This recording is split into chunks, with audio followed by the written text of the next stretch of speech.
नमस्कार मित्रों। आज हम बात करने वाले हैं रिहायशी घरों के बारे में।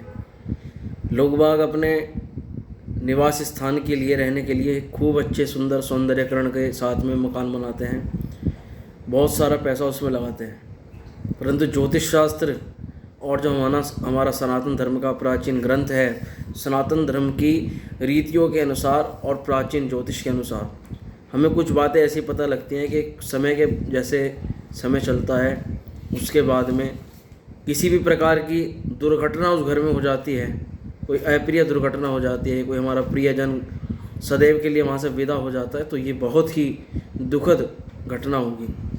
और जब हमें पता लगता है कि इसका कारण हमारा वह निवास स्थान है, यानी कि हमारे घर में जो अप्रिय घटनाएं हो रही हैं उसका जो कारण है वह घर है जो हमने कोई पुराना घर तोड़ करके बनाया, या हमने कोई घर ऐसा लिया जिसके बारे में पूर्ण जानकारी नहीं थी। तब हमें बड़ा पछतावा होता है जब किसी के बाद हमें पता लगता है।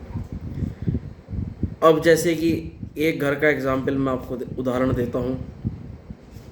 कोई घर हमने निर्माण किया, वहाँ पर पहले से कोई घर बना हुआ था या कोई कुछ भी था वहाँ पहले, और हमने उस घर का निर्माण किया।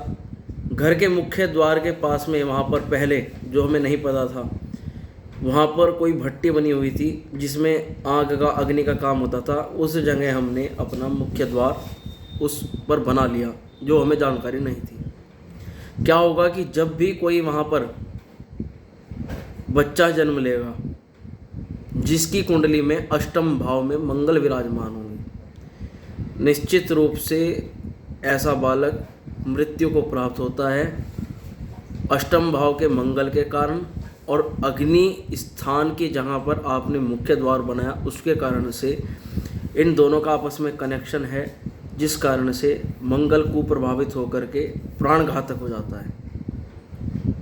अगर किसी को पहले जानकारी हो कि वहाँ मुख्य द्वार आपने अग्नि के स्थान पर बना रखा है जहाँ पर पहले अग्निकाय भट्टी का काम होता था, तो एक छोटा सा उपाय आपको करना है। क्या पता किसी व्यक्ति की जान बच सकती है, किसी के घर में खुशहाली रह सकती है, अप्रिय घटना किसी घर में ना हो। वहाँ से आपको उस स्थान से मिट्टी लेनी है और मंगलवार के दिन ही अग्नि देवता का और मंगल ग्रह का ध्यान करते हुए, और अपने घर में जिस भी प्रकार की मंगल की भूम की पीड़ा है या पहले अग्नि के दोष उस घर पे आपका लगा हुआ है, तो ये ध्यान करते हुए उसको बहती नदी में प्रवाहित कर देना है और नदी के सम्मुख खड़े होकर के हाथ जोड़ करके प्रार्थना करनी है कि जिस भी प्रकार का ये भूम दोष हमारी भूमि पर लगा हुआ है, अग्नि दोष लगा हुआ है, उसको आप दूर करो। तो इस छोटे से उपाय को करने से किसी अप्रिय घटना को अंजाम ना मिले, यह काम हम कर सकते हैं। नमस्कार, धन्यवाद।